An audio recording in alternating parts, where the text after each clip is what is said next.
انت هتقف قصاد مين؟ من غير ما اسال. بلطجي.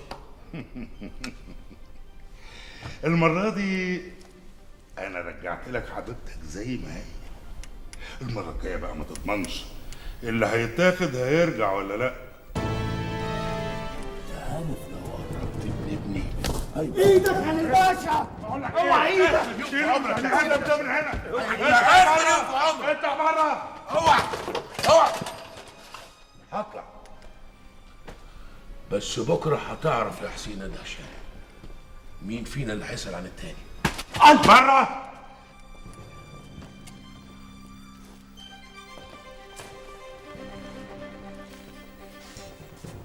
طمني مالك كده سارح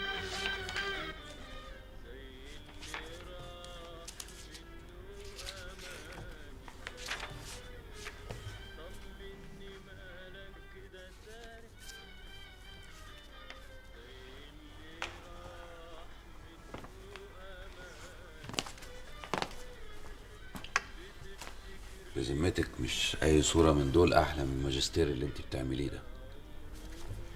هو حد قالك ان انا ما بحبش الاطفال؟ ده حتى عكس طبيعة المرأة. طب تعباني معاكي ليه؟ انا نفسي في عيل. يا حبيبي انا كمان نفسي، بس احنا متفقين ان احنا نأجل الموضوع ده لحد ما اخلص الرسالة. عارف، انا لو خلفت دلوقتي هيبقى على الاقل قدامي 3 سنين علشان اقدر اذاكر تاني. وهو الماجستير هيروح فين يعني؟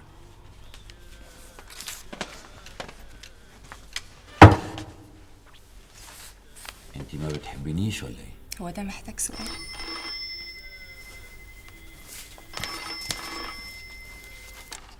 الو، اهلا يا طارق. ده طارق اخوك. انت اللي وحشتنا جدا والله. ايه مش هتيجي مصر؟ قولي ازيك وازاي كريم. هو بقى عنده قد ايه دلوقتي؟ يا حبيبي بسم الله ما شاء الله. اه طبعا اكرم موجود. دقيقة واحدة.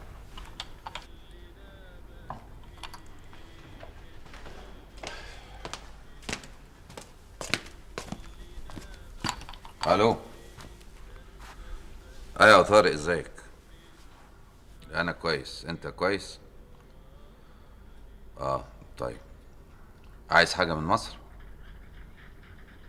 طيب ممكن تديني كريم اكلمه؟ الو. يا كريميتو، ازيك يا ولد؟ وحشت عمك قوي. الله، اتصرف يا اخي، شوف مواعيد اجازة الدراسة امتى وكلمني اجيبك على طول. خد بالك من نفسك. مش عايز حاجة من هنا؟ طب يا حبيبي، يلا باي باي. انت مش هتبطل البرود اللي بتكلم بيه اخوك ده؟ ايه المشكلة؟ اختلفتوا، هو سافر وانت قعدت، لكن هتفضلوا طول الوقت اخوات ومالكمش غير بعض. هنفضل على طول مختلفين. هو فاهم انه هيغير العالم، الوحيد يعني اللي عنده ضمير صاحي. طارق شخصية محترمة وناجح جدا في شغله. شغله ده حتة موظف في الأمم المتحدة مش الأمين العام. على العموم خلينا في موضوعنا أحسن. انا ما عنديش موانع. يعني أنا اللي عندي.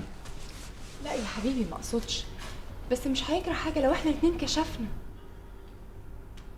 دعا السيد الرئيس جمال عبد الناصر إلى عقد مؤتمر قمة عربي عاجل واستثنائي تستضيفه القاهرة. ها قلت ايه؟ في إيه؟ في موضوع الكشف.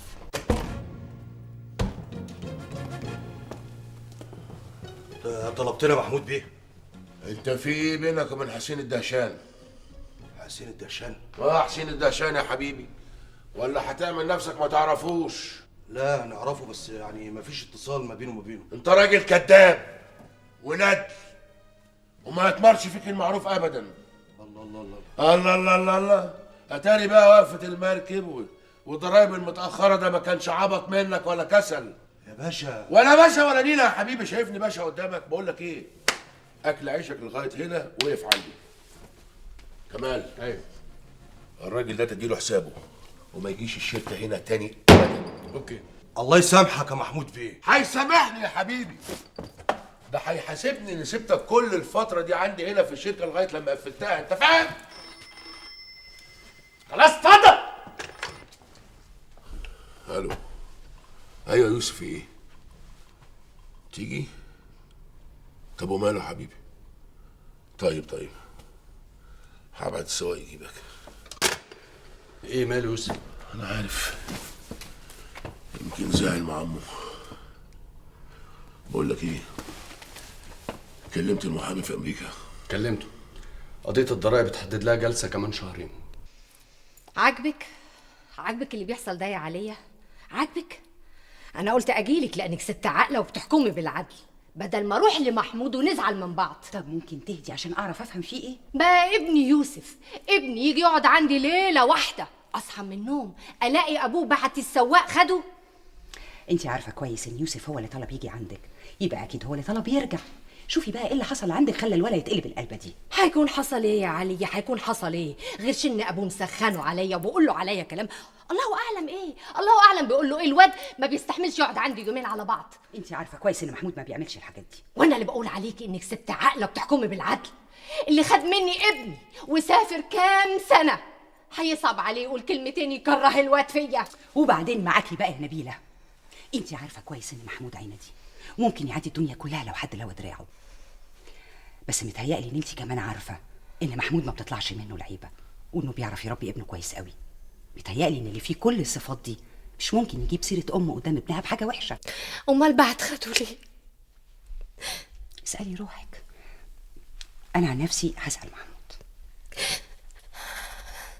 ما حصلش يا عليا، ما حصلش. يوسف طلب مني يروح لامه بعد ما شافني مع كليو، وحسيت انه متضايق وزعلان، يعني صغير ومش فاهم. بعته تاني يوم لقيته بيكلمني بالتليفون بيقول لي انا متضايق وعايز ارجع يا بابا. بعت له السواق يرجعه. كمال اخوكي كان موجود ساعتها، اساليه. وليه ما كلمتش امه وتسالها الواد زعلان من ايه؟ يا عليا انت عارفه مشاغلي، ده انا لسه يا دوبك بحط رجلي في اسكندريه، الناس مش سايباني في حالي. ما هو حالك هو يوسف يا محمود. هتعملي لي زي ابويا بقى يا عليا؟ يا ريت ابقى زيه.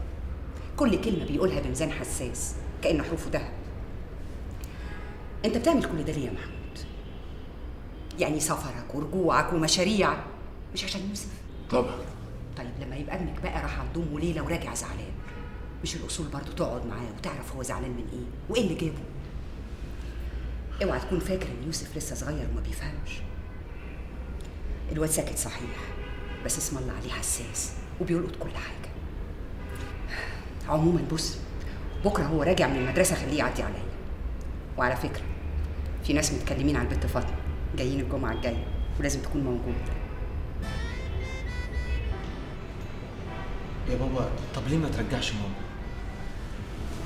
ماما دي موضوع وانتهى من زمان يا يوسف. طب ما هي مدام كليو برضه الموضوع منتهى من زمان يا بابا. على الاقل ماما كانت مراتك. كليو برضه كانت هتبقى مراتي لولا خوفها عليا. ازاي بقى؟ لان حصلت مشاكل بيني وبين ابوها بعد ما رفض انه يجوزها لي. مش الراجل العجوز اللي كان موجود في المزاد ده؟ الراجل العجوز ده كان زمان جبروت وقوة، كان له معارف في كل حتة، هددها ان احنا لو اتجوزنا هيدمرني وهيدمر مستقبلي، وكان يقدر. فضلت بقى هي انها تبقى بعيد عشان ما تضرنيش. كليو دي ست عظيمة قوي يا يوسف، مش من السهل انك تلاقي واحدة زيها. وماما يا بابا؟ ماما دي حدوتة تانية يا يوسف.